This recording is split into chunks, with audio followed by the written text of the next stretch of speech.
Is your city one of the fastest growing in the country? I'm Charles Blaine, and this is Texas Tomorrow. Are you worried about your kids' future? You should be.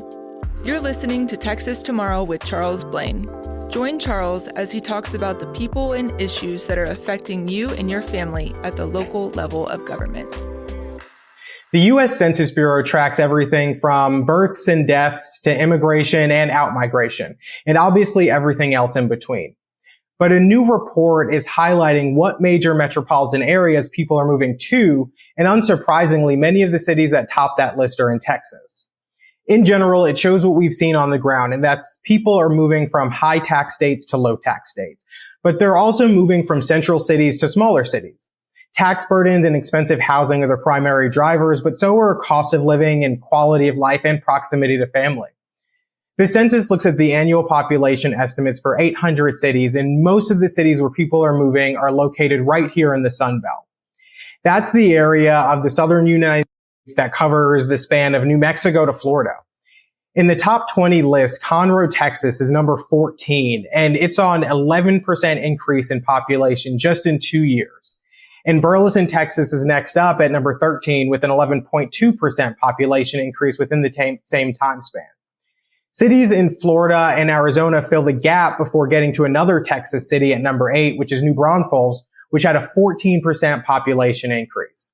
Even better, though, is that Texas cities dominate the top 5 fastest growing cities. Little Elm with a 17% increase is number 5. Number 3 is Leander with a 22% increase, and some reporting owes this to the area's award-winning school district. Number 2 is Kyle, Texas, with an increase of 23%. And number 1 is Georgetown, which had a 26% increase in its population in 2 years. Georgetown has been in the top 10 of the fastest growing cities in the country since 2015, and this is the third time it tops the list. Overall, the state grew by about 500,000 people last year, but despite the growth in smaller cities, roughly 70% of Texans still live in one of the big 4 metro areas, and that's Houston, San Antonio, Austin, and Dallas. So in a recent episode of Texas Tomorrow, we talked about what's driving up housing costs, and mainly that was local regulations and the officials who implement them. Well, this is a prime example of the impact of those local regulations.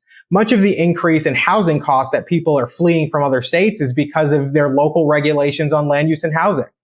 Texas remains better than many in this regard, but we still have a lot of work to do on our own, especially with the number of people that we have moving here. While Texas and clearly our cities in particular remain enticing for people to move here, we have to understand that what makes them so enticing for people also means that we need to plan for the future.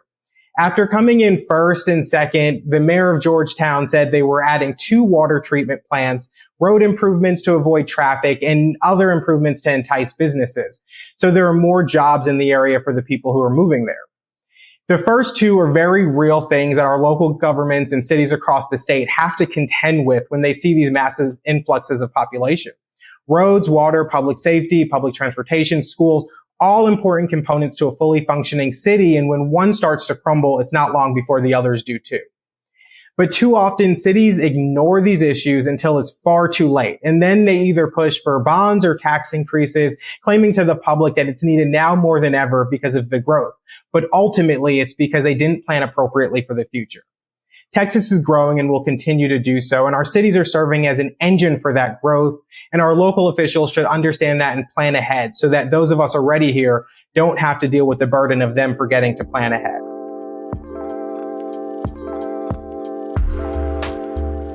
So I hope you took something away from this, and if you did, make sure you tell a friend, a family member, share it on Facebook, Twitter, Instagram, wherever you see fit, and make sure you tune in for next week's episode of Texas Tomorrow.